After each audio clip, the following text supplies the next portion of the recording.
All right, well, I want to welcome everybody to our fourth COVID-19 Solutions Forum for the Pathways to Adult Success in Cross-State High School Collaborative Efforts. This is going to be our second one on preparing for the return to schools with a focus on teaching and learning, the challenges and the opportunities. Amanda, if you can, thank you. And like if you were folks that were here, this is gonna be more like our very first one if you were with us, which is I'm gonna do a little bit of an intro on 3 key questions, and then we're really gonna have the bulk of today be about us dialoguing with each other and sharing what we're learning and thinking, because as we often say, all the solutions are in the Zoom. Used to be in the room, now they're in the Zoom. The 3 questions we're going to dive into is what have we learned about teaching and learning during the spring of COVID-19 in terms of remote teaching and learning? What worked, what did not? Seems like it's a good time to reflect on that because we recognize we may well have to do variations of remote learning in the fall. And this happened so quickly, there was no time for reflection, but now there is. And as part of that reflection, what of the things that were tried and learned, because it was really a great time of experimentation and learning by doing, are worth keeping and using for the long term, not just as a COVID response, but maybe things we learned about teaching and learning that can inform our practice in general.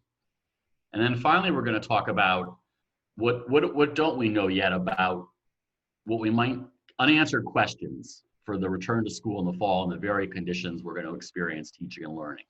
What are some of the things we think we need to know, but we don't know yet, that will really help us do that well. And as always, we'll be resource sharing throughout, and for the various things we'll be sharing, there are links, and as in the past afterwards, if we can go to the next slide, Amanda, we will send out the complete set of resources that are discussed today and links to them. Has been our practice, we have a large group of diverse folks on these calls from all kinds of places in the nation, all schools and nonprofits and state departments of ed. We're going to continue our practice of asking you to be on mute for most of the time, so we can just use the chat functions to share our ideas and our resources. Though we will also perhaps at times call on you based on your chat or the ideas you raised to expound some more and take yourself off mute. And share with us directly. And as I said, after the call, we will be sending out the materials and the resources as well as a recording of this session. All right, let's get to it. So what worked or what didn't about this wonderful, crazy, beyond unanticipated foray into remote learning? When on a dime, everyone had to pivot and find a way to make it work with often very severe resource constraints. So what do we know? Next slide. And one more, thanks. We're now starting to get some survey results just to get a broad overview of what happened across the nation to help us put what we were able to experience and do in context. So the Center for Reinventing Public Education has created a representative sample of 477 school districts that are, urban, rural, various sizes, and has been surveying them. And, some things they found are not unexpected and some maybe are. They found the primary form of instruction our students experienced was receiving assignments, essentially, either online or via written packets, and then receiving varied levels of support from teachers to complete those assignments and their parents. Districts, often by necessity, because this happens so quickly and in rapid stages, from maybe we're going to take a 2-week break to nope, we're off for the rest of the year. In many cases, left it to schools, as I know our schools on this call experienced, and their teachers to figure it out, right? There wasn't always the ability to have district guidance or district sort of strategies. So in this survey of districts, they found that really only about half tried to track student engagement, either by monitoring online activity or via one-on-one check-ins. And a little more than half aimed to really have their teachers provide feedback or progress monitoring, and mainly to older students. Next slide. Only about 1 in 5 actually expected their teachers to deliver real-time lessons, to either videotape real-time, And this was much more likely to occur in affluent than in economically disadvantaged areas. And the greatest overall gaps were found between urban and rural districts across the spectrum. What this tells us is that broadly, students' learning experience varied tremendously. It was really determined first place by place, and then within place, student by student, which makes it a challenge to really collectively as a community understand what happened. And that's why we think dialogues like today are so important, because it lets people with direct experience sort of share with each other, which is the only source we have, given what this evidence says, is that in most cases it was left to schools and teachers to figure this out. Okay, next slide. We're also starting to hear from students. The America's Promise Alliance did a representative survey of about 3,000 13 to 19-year-olds. They reported that almost all students said they were doing some sort of remote learning. We didn't get this 25% saying I'm doing nothing that we've heard in some places. But most, almost 4 out of 5, said they were spending 4 hours or less per week on class assignments and work. 40% said no one had offered them any social emotional support formally from the school. About a quarter said they were feeling disconnected from everybody. Can understand given the stresses they were under, that's really unfortunate. 25% said they were losing sleep, feeling unhappy, feeling stressed, losing confidence in their future. Again, some pretty stark consequences for a pretty large number of kids. Next slide. About half said they were more worried than usual about their health and their family health. Everyone sort of is impacted by COVID. 40% were more concerned about family financial standing and their educational future. So the bottom line of what the students themselves report, only older students, again, these are sort of middle and high school students, is that they were spending less time, considerably less time in organized school activities than usual, and many, if not most, were under significant strain. I mean, not surprising perhaps from what we've heard, but still pretty sobering to realize its magnitude and the sort of wide range of stresses kids were under and how much they were feeling this sort of COVID spring. Okay, next slide. I think another very important finding, not that it might surprise us, but it's one that could, be subject to sort of unexpected biases, is that when they actually asked parents of all types how much time they were spending with their kids, they found very little difference between level of resources in the home or parents and how much time they were investing in their kids. So both high and low income parents both reported spending about 13 hours per week, which is a pretty big number when you think about it, and helping their children with learning. So as we know that in many ways, parents became teachers during this period, and it shows that it really cut across socioeconomic circumstances. Okay. And perhaps that's a point of unity to build upon, right? When we think about that, it's a really shared common experience that is often not the case for people across different circumstances. I think another really important piece of data we were able to, that's emerging, is that some folks are starting to do some rapid sort of evidence profiles of remote learning, what makes it more or less effective. Really the best we've seen actually comes from England. So this is really a study I've done of data reports largely from England, though it does cover the whole world basically. Not surprisingly, and again, but not to be understated, because we know it's a huge problem, and really we haven't done enough to solve it yet. It remains a huge problem. And for many of the schools on this call, just the pure access to technology to make remote learning work is not there in many cases. And if it's not there, it really undermines what's possible.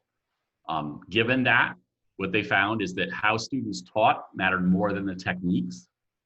Again, we often fall victim to thinking there's a splashy technique that solves things, when the evidence again and again tells us it's really about those sort of sound characteristics we know of good instruction, of clear explanation, scaffolding, and feedback, whether we're doing it live or taped or large or small group.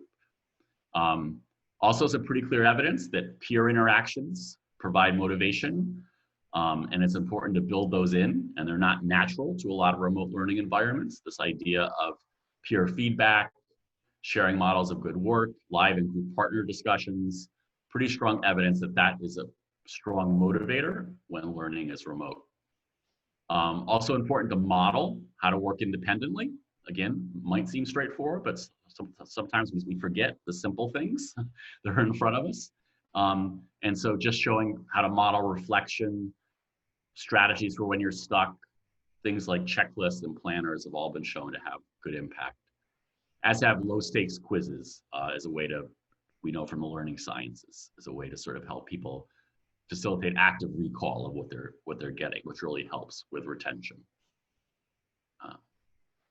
And then a final one before we're going to open this up to everybody and what we're learning is a really interesting one we came across. And again, these are all linked in that where it says brain science, that's the link, but we'll send the direct article. This is a story of it's a school, high school in Maryland that's really built its model around the learning sciences. And they tried to then use those to figure out how to respond to COVID. And what they found is they started out with 65-minute periods, because that's what they had before COVID. They surveyed folks and everybody said that was too long. So they worked to redo their schedule to balance academic, social, emotional, and well-being. They reduced screen time and elevated offline independent work with a focus on quality, not quantity, responding to that, how much time kids were actually able to put in.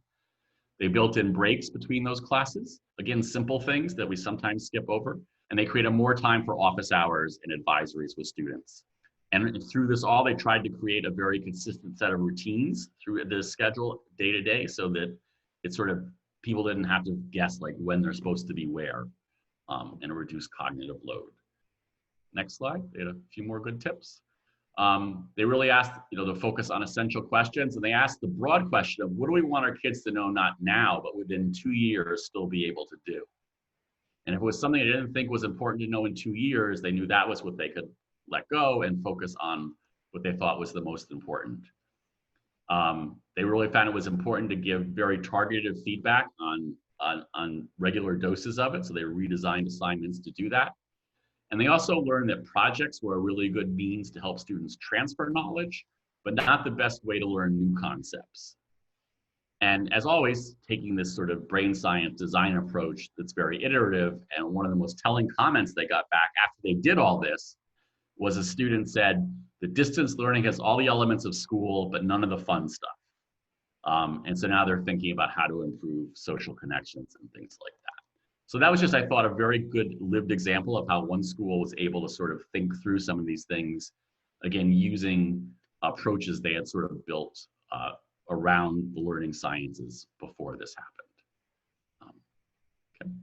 All right, so that was my prologue, and now I'm going to stop here and let us put our thinking caps on and really toss it out to folks and ask you to use the chat function to share your thoughts, your questions, your insights, what you've learned about what worked and what didn't with teaching and learning during the spring of COVID-19. So take a minute to think about that, reflect on it, and then start sharing in the chat. And as before, we'll then sort of read out the chat so others can hear, and prompt each other to like.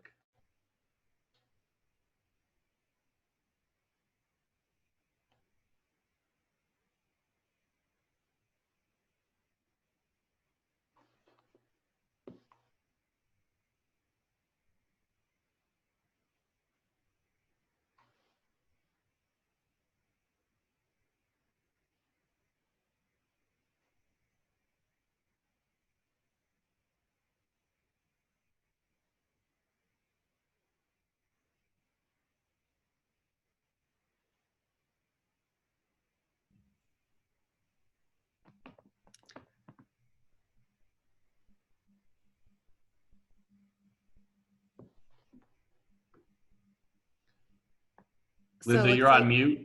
Yeah, sorry. Sorry, things are starting to get moving in the chat. We saw that Sarah said the ability of teachers to adapt to distance teaching varied greatly. So there are inequitable outcomes for students. So thinking about how that will play out in the fall is something really important. teachers have found new ways to connect to students. Students and parents would have appreciated more live instruction from teachers. And then we're seeing some more of that, feeling connected, but student engagement without technology access is definitely a challenge. So it seems like equity is also something that is really on people's minds in the chat right now.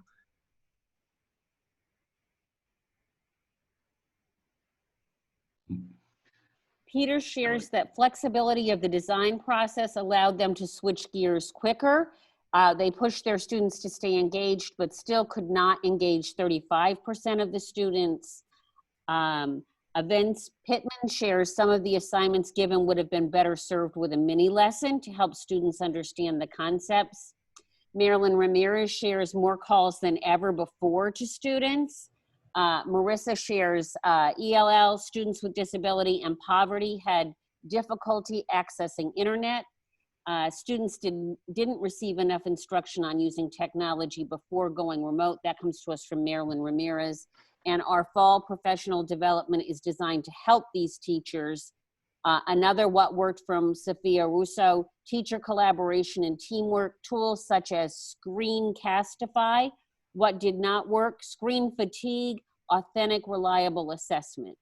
Laura Tedesco from New York State Department of Ed shares, I heard from many of the schools I support that young, freshly certified teachers and veteran teachers all work shoulder to shoulder to plan for remote learning. They usually don't get to experience a learning curve together. And S.H. Montoya shares, schools with experience with an LMS were better prepared for a transition to online learning during the shutdown. Two more, Felicia shares, schools struggled with tracking accurate attendance and how to assign grades for fourth quarter. Audra shares, allowing for teachers to use creative methods to engage with students who don't have equitable or reliable access, and connecting those lessons to their home life really helps students grasp concepts in new, tangible ways. That was huge. Kids found engagement in personal, meaningful, applicable ways. For an example, our culinary teacher had students create dinner menus and cook for their families and have them provide feedback from parents regarding their dining experience. Think Yelp reviews. We have two more. Oh, they continue to come on. It was truly a collaborative effort to adapting to the new learning environment. Some education leaders have been understanding about students' situation. For example, working, taking care of their siblings' internet issues. Others are still holding a chip on their shoulder, blaming the students. This is sounding like another issue that will follow some students into next year. And then some teachers wanted to do live synchronous instruction and had the technical capacity to do it, while other teachers were reluctant to do anything synchronously. And so some students had no synchronous or group work. And we'll pause there and go back to you, Bob. And that really, all those comments just really support that broader survey finding that was, was very localized response, both by school and by teacher, by circumstance. And so that led to a huge variety of the depth and strength and amount and access to and equity in the learning experiences provided during this thing. So that clearly is, as everyone has said, a burning issue when, like, as students are able to come back to school in some form, how those varied experiences, or we're going to talk about this, are both understood, so we don't both under or over interpret them, and responded to.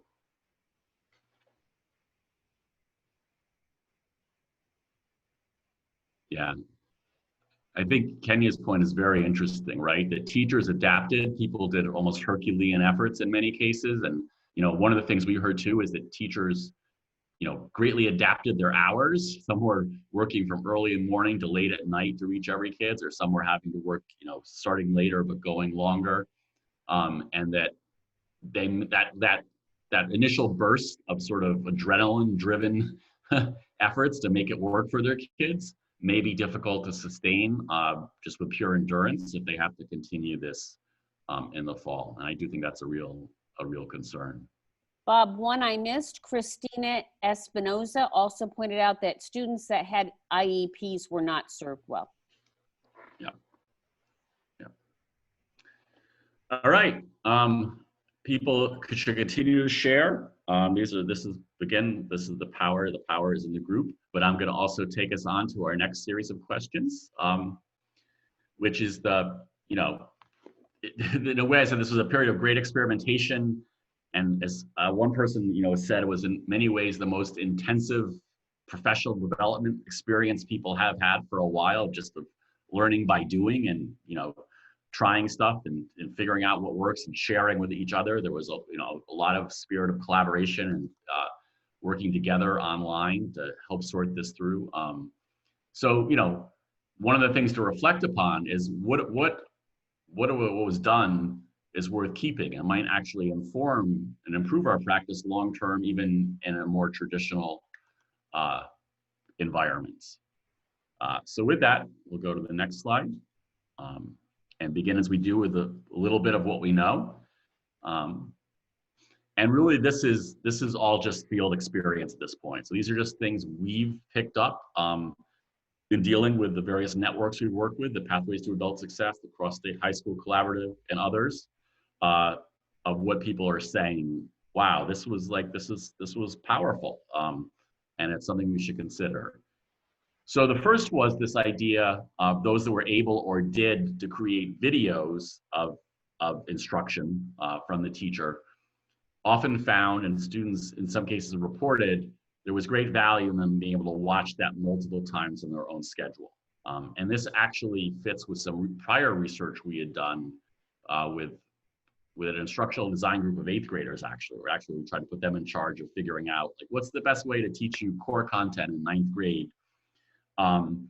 And one thing that came out from that is that what they really appreciated was whatever modality allowed them to have different ways to access the foundational knowledge they needed to have full participation in that lesson, right? So if they felt well prepared for the discussion, for the activity, they felt much more engaged. And sometimes they reported that when the only way they could get that information was from a direct presentation from the teacher happening in real time, happening just once, that if their attention wandered, if they were distracted by a classmate, if they didn't understand how the teacher explained it, that maybe in some cases, but not all, they could ask the teacher to try again, but it often got just a repeat of the thing they didn't understand the first time. But when they had access to something like a video or other means to sort of review that content on their own, they felt much more empowered. So I think that's connecting into this idea of giving kids access to some of that core knowledge in ways that they can do it on their own time and feel grounded in it, and not just that one quick rapid live presentation, maybe something worth considering.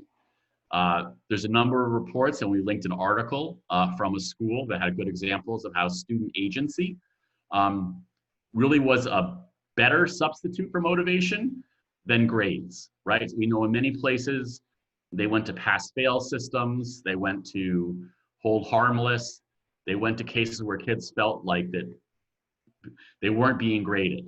And in some cases, teachers reported that led to a decline of motivation.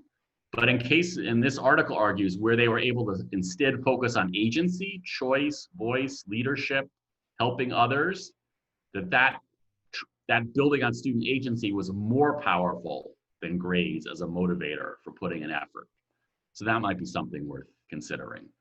Bob, as you share that, Sarah was typing in the chat, in a group of counselors, it was summarized that teachers are most concerned about curriculum, administrators are most concerned about test scores. There is not room for a focus on SEL, which we know students will need when they come back, especially as we may need to float in between distance and in-person learning. Great point. And that's one of our unknowns we're gonna get to in the next sections. One of the interesting phrases I heard just last week I think it was a district administrator, was this idea of the experience of high expectations with grace and empathy, right?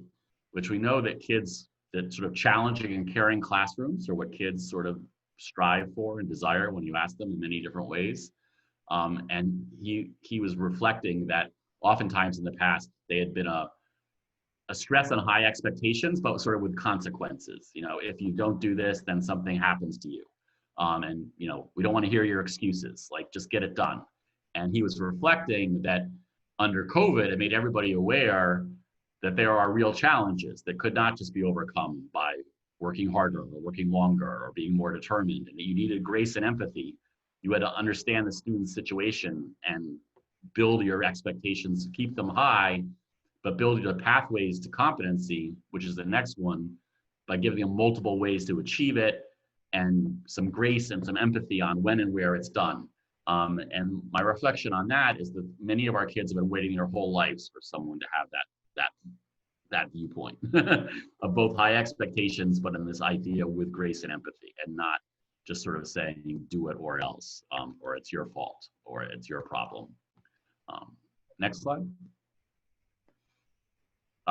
Another thing we heard many, many times and was reflected in the chat is this really, you couldn't have hierarchical leadership and really get a lot done under COVID-19 remote learning. So it really promoted distributive teacher leadership. And we saw in the chat even like younger and older teachers collaborating.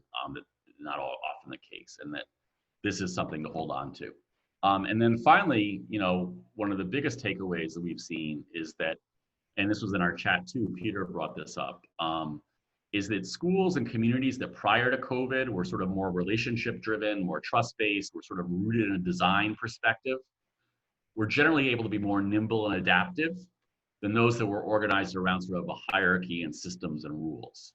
And that, I think that's a good learning for us to hold on to, right? That some of these things that we sort of see as like nice, but maybe not necessary in a busy world, really were the things that enabled schools to have the internal fortitude and ability to pivot and to be nimble and to move forward, because they had that foundation of relationships and trust and this idea of design, as opposed to we're just implementing a set structure that we don't have much say with. All right, next slide.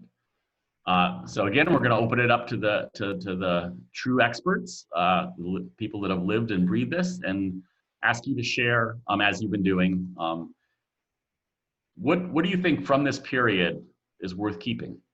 What things did we do, or did we learn, or did we experience that shouldn't just inform our continuing COVID response, but more generally might help us think about how we do teaching and learning and schooling better and make it work for more kids going forward?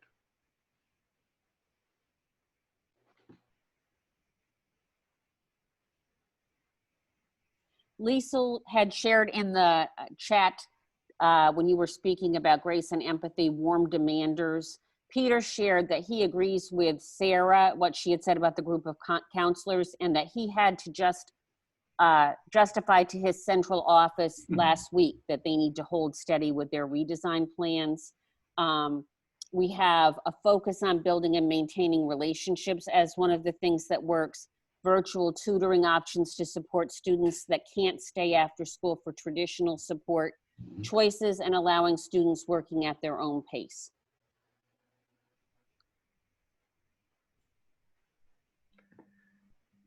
Joy shared keeping the high expectations and grace and empathy equation, missing support. So I'm interpreting that we need to add support into that equation. And Peter brought up that early warning systems helped folks stay connected with their students. Joyce confirmed, yes, add support. And then supporting teacher mental health, Sarah brought up, is another important piece that we haven't quite figured out. It can't all be on counselors.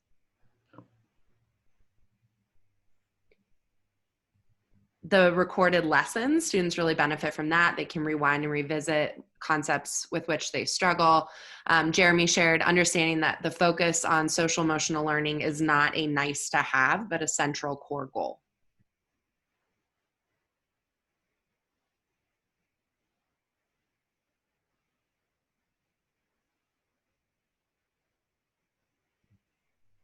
Peter says they've had 2 staff check-ins at the end of the work days on Tuesday and Thursday, and having talking circles. And then Wendy shared that in Tacoma, Washington, their district had to rely on and reach out to community partners for supporting students. So hope to build on this increased collaboration in the future. And Jasmine from New York State Department of Ed, school leaders have reported that they noticed more opportunities for individualized learning for students, and teachers increased the number of student-teacher conferences and discussing student goals. Sarah shared posting assignments at the beginning of the week, so if issues arrive, the students know and can plan accordingly is a strategy that is working.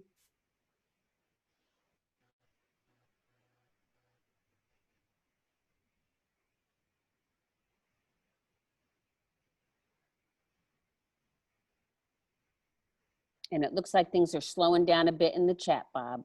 I do know that I thought it was ironic that that there are these sort of, almost traditional expectations of like just move test scores or just do this, when the survey showed that in many cases districts, punted to schools and teachers to figure it out.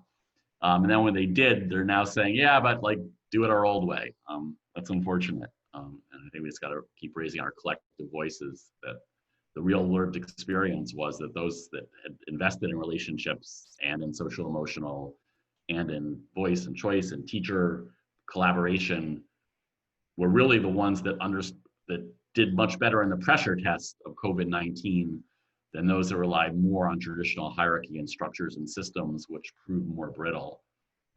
So I think we really have to keep that front and center to make sure that all the folks that were doing the amazing work are allowed to keep doing it. In response to Sarah's comment about posting assignments at the beginning of the week, several replies have come in. Peter says, I like that, asynchronous. Joyce says, asynchronous resources acknowledge students as secondary level and as essential workers as well as parents.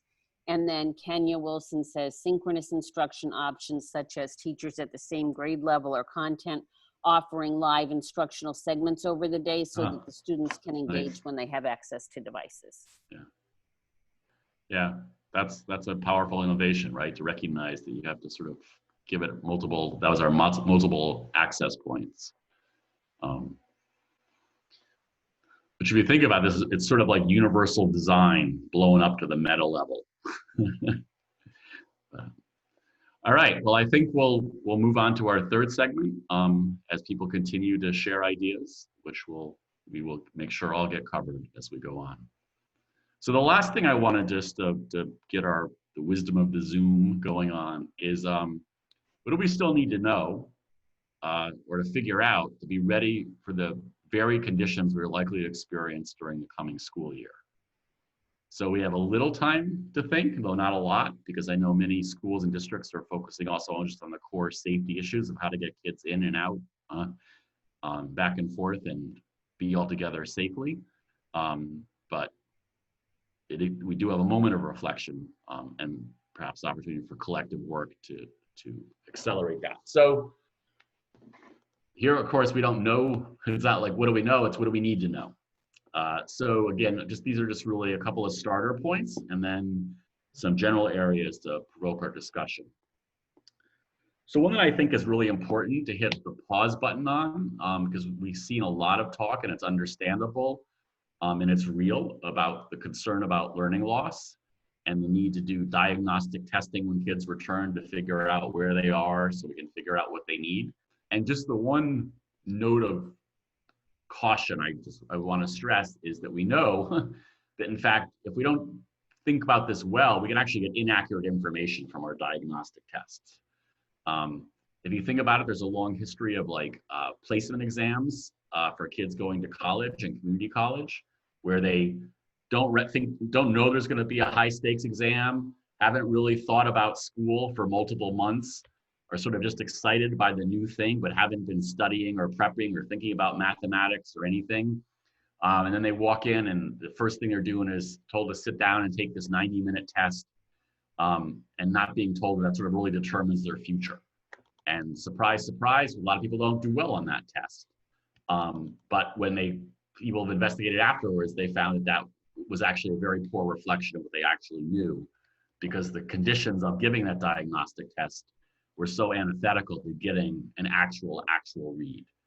So we know that from good practice of testing, that before we do diagnostic testing, we have to reconnect kids to school and reestablish or establish relationships with their teachers. We have to understand the various stressors they're feeling from COVID-19 and what they are on that day, because there's some pretty provocative research that was done in New Orleans and other places showing, that when kids were experienced as stressors the day before a high stakes exam, it had, not surprisingly, but until it was proven, people, discounted it, pretty significant impacts on what they were able to show that next day. That was really giving a false impression of their knowledge. We need to reactivate prior knowledge. It's a misnomer to think that all this knowledge has been lost. Much of it has been sort of the connections to it weakened, or not top of mind. But we don't actually lose knowledge overnight, right? We lose access to it. And that can be reactivated before we sort of see where kids are. And the students need to understand the purpose of this and really not see it as a judgment on their ability or worth. We know there's a lot of research that as soon as the kids believe that, they are not necessarily going to be able to do their best on the test. That a little bit of that cognitive load is focusing on that judgment and not on the task at hand. And that is enough to give an inaccurate read. So this really supports this idea that's out there, been suggested by some, that we take at least 2 weeks to sort of just restart and reconnect and focus on sort of integrated social emotional before we launch into this diagnostic testing. Because if we don't, I think we do know that we'll get a lot of false positives, and we'll make a lot of conclusions about how far kids are behind that are not always accurate. It's not to say that a lot of kids might not have lost significant amount of learning. From what we saw from that data, that will be true. But we really have to be accurate about what it is and how to address it and not make sweeping judgments that because you're a certain demographic or you're from a certain situation, it's going to be enormous. Because again, each kid, even in those situations, experience COVID differently and experience their learning opportunities differently. And we can't know that ahead of time. All right, next slide. And then I think one of the most provocative ideas that is being argued by some is that maybe the best defense against learning loss is a good offense. So instead of this idea that we've got to figure out how to do all this remediation and how to fill in and how to recapture what was lost last year before we move forward, that especially, I think this is more true with high school kids and older middle school kids. I think if you've lost 6 months of reading in elementary school, like we have to address that. But for older kids, there's some emerging evidence from studies of Katrina, learning loss during Katrina. And what's really interesting about that, to remind ourselves, is that during Katrina, many kids actually missed a whole year of schooling. They were sort of displaced and sent to the far corners of different places, but it often took months for them even to get a home reestablished. And many of those homes were temporary, so that even if they started in a school for a few weeks, they might move. So a significant number of kids in New Orleans missed a whole year of schooling before they were able to relaunch schools fully in New Orleans. And so they've been able to do some work on that. And they found, again, at the high school level, that those places that went for a very traditional remedial approach didn't get good results. Those that said, we're just going to redo everything you missed and not do grade level work, ultimately had kids just end up further behind. And they found that those that did a mixed approach with a focus on grade level, but filling in as needed, doing the pre-concepts, the precursors, the background knowledge for that specific material, as opposed to generally all material of the prior grade, did better. And in the box, I mean, in the materials, we'll send it. Here's the link that the new teacher project really has a very detailed 20 pages filled with links to tools of sort of supportive materials for this approach, of sort of taking a grade level plus support approach, as opposed to a more traditional remedial approach. So that's really in the food for thought category. It's not to say that there's going to be no one size fits all. It's not going to say that some kids aren't going to need some sort of focused help on what they missed, but it is again to remind us that, again, perhaps a more traditional systematic response of, well, you missed this, so we got to give you that before you can do anything else, might not be the way to go. Okay. And then if that doesn't spark discussion enough, we have three broad topics that sort of people have suggested are things that we still are unclear about that we need to figure out, which is, and some of this came up in the chat, is how to use tutoring strategically. The evidence base says that one-on-one and small group tutoring is the most effective way to build learning quickly. That can be expensive and hard to organize. So how can we figure out ways to do that and to focus it on the kids that are going to benefit from it most? Well, maybe taking that, grade level plus fill-in support with the sort of as a tier 1 strategy, and this is more of a targeted tier 2 strategy. We heard from some folks in the chat, how do we integrate academic, social, emotional, and well-being supports?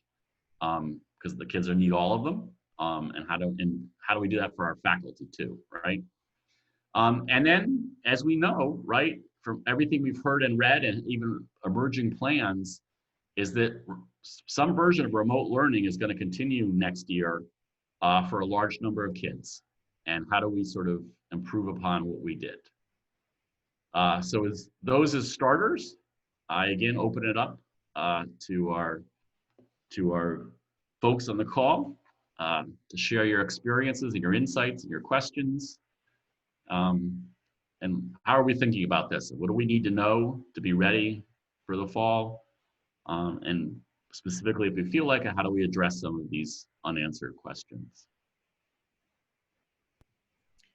While you were speaking, Bob, Sarah made a couple comments in the chat. One was that there's an opportunity to shift our traditional measures and early warning systems, attendance and behavior specifically, to be more reflective of engagement and social emotional learning as behaviors, but acknowledging we need to figure out how to authentically collect that info in real time.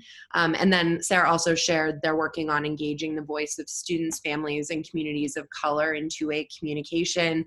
The impact of COVID is showing the large cracks in education and how they play into systemic racism. And then Liesel posed a fourth question also for the group. Has anyone had success with peer tutoring or mentoring during remote learning?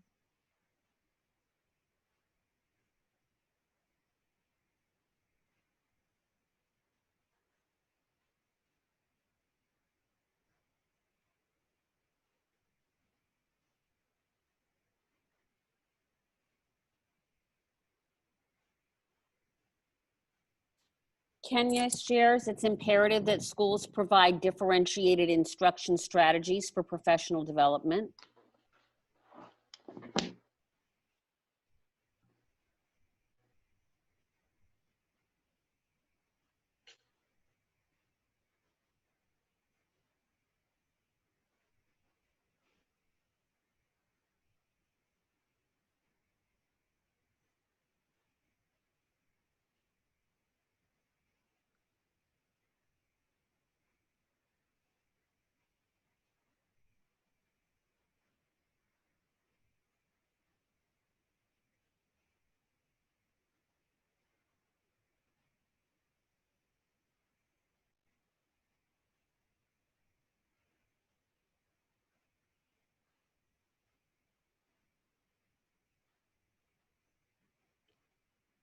Audra shared, we didn't use peer tutoring, but during our special education IEPs, they would have individual sessions with students between EAs, teachers, and students to assist with work.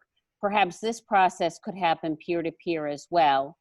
Tara Madden shares an idea I've heard recently. Schools are making a video of what the school will look like with social distancing, tape on the ground, desks spaced differently, fewer desks in the classroom, grade levels entering and exiting from different doors. Parents are encouraged to watch the videos with students before they re-enter in whatever way that might be. This helps to reduce some anxiety for students and parents. And then from Jeremy Greenfield, we've had some success with near-peer post-secondary advising support. Key to this was that relationships were set before the school closure, and we're doing weekly training with near-peer coaches. Yeah. One idea I was triggered by this that I heard from a school recently was this idea that, again, everyone experienced COVID, but everyone experienced it differently.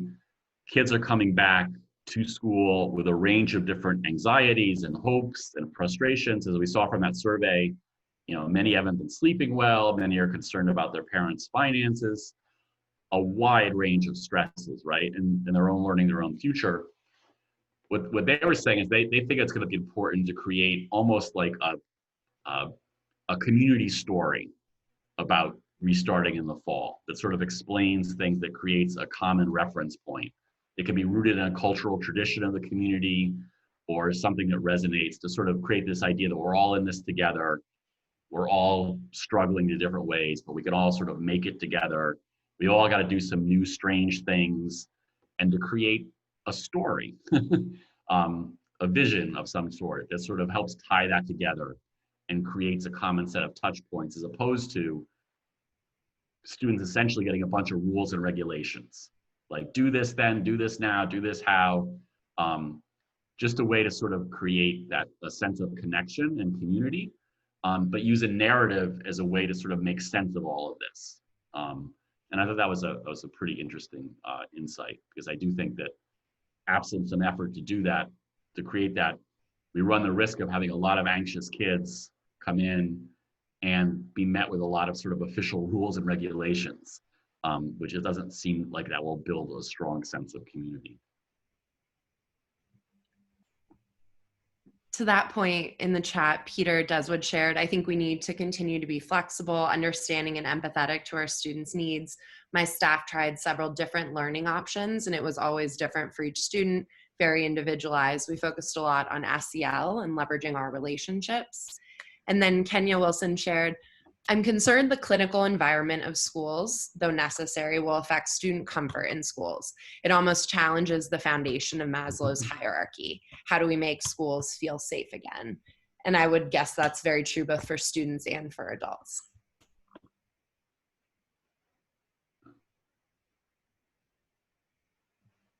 Sarah says, another concern I'm hearing from teachers is with enforcing wearing masks and social distancing. Teachers are asking how they will discipline students.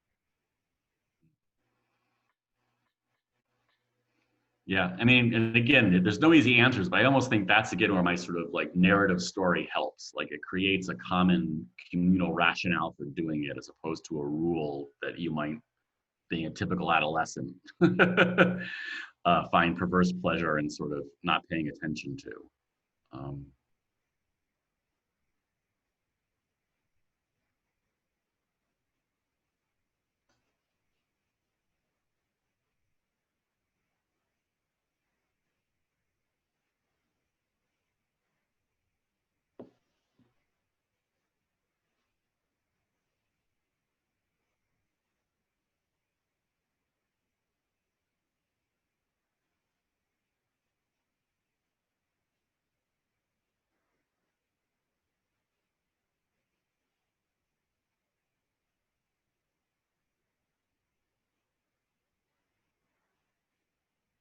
Sarah shared, there seems to be a political divide out in Washington about wearing masks, so I don't know how this will play out. And Sophia Russo shares, I am concerned about co-located schools. We need to collaborate and agree on clear-cut guidelines, including multiple entrances, exits, and staggered times for students. And then Tara shares, our district is planning to have a virologist and other healthcare providers help students understand why they need to wear masks as one step in helping to mitigate against the mask wearing. And then Brandy shares, same in New Mexico regarding the political aspect of mask wearing.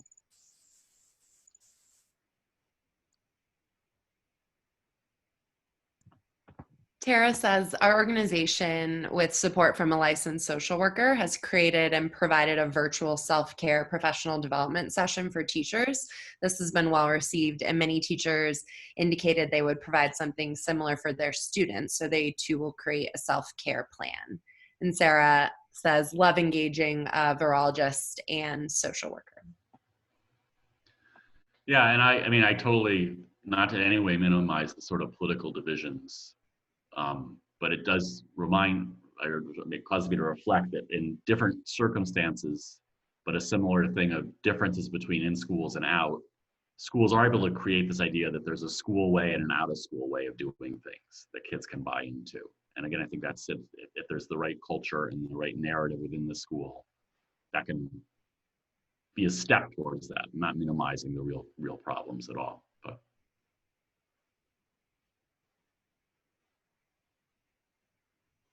yeah. Liesel said, teacher, family, and student voice in the community narrative will build resilience and participation. We are all in this together attitude.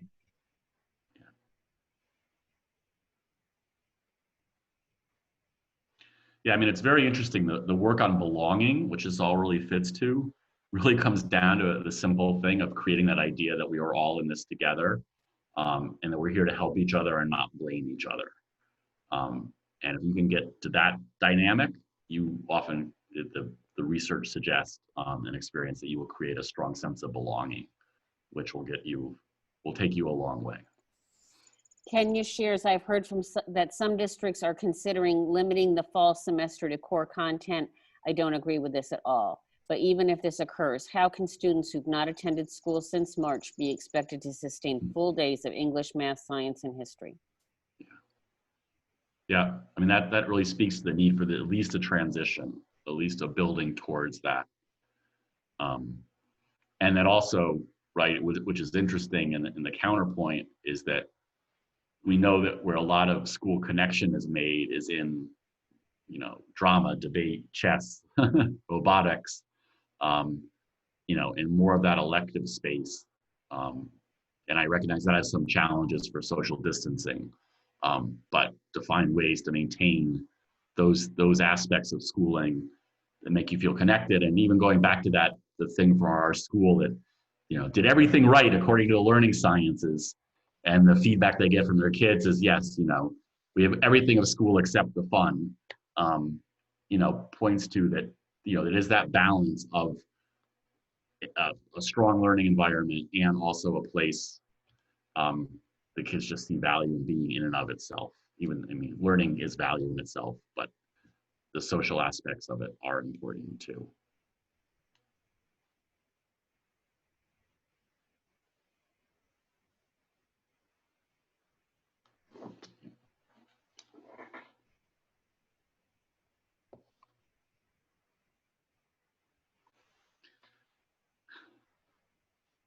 All right, well, thank you for that vibrant discussion on what we have left to consider.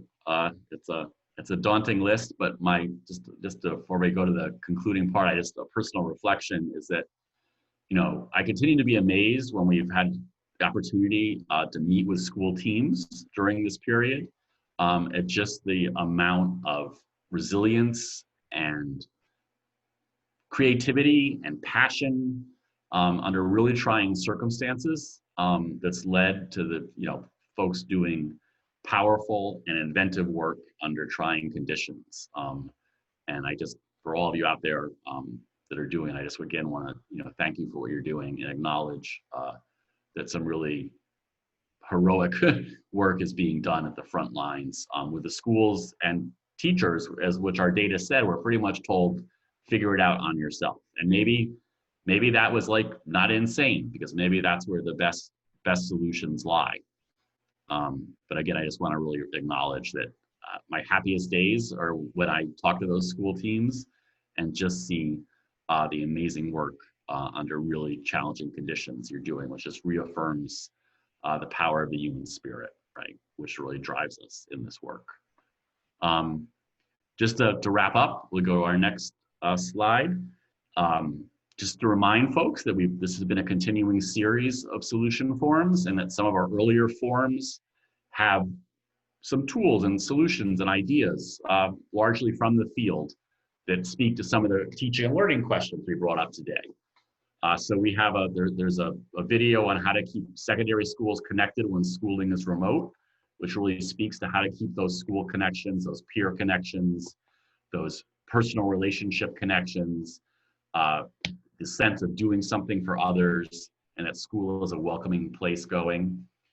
Our most recent session before this one was how to adapt and use early warning on track and MTS systems to support students during COVID, and began to, as Sarah said, help give some ideas on how to readapt early warning systems and the ABC indicators to sort of the COVID environment and more towards engagement and social emotional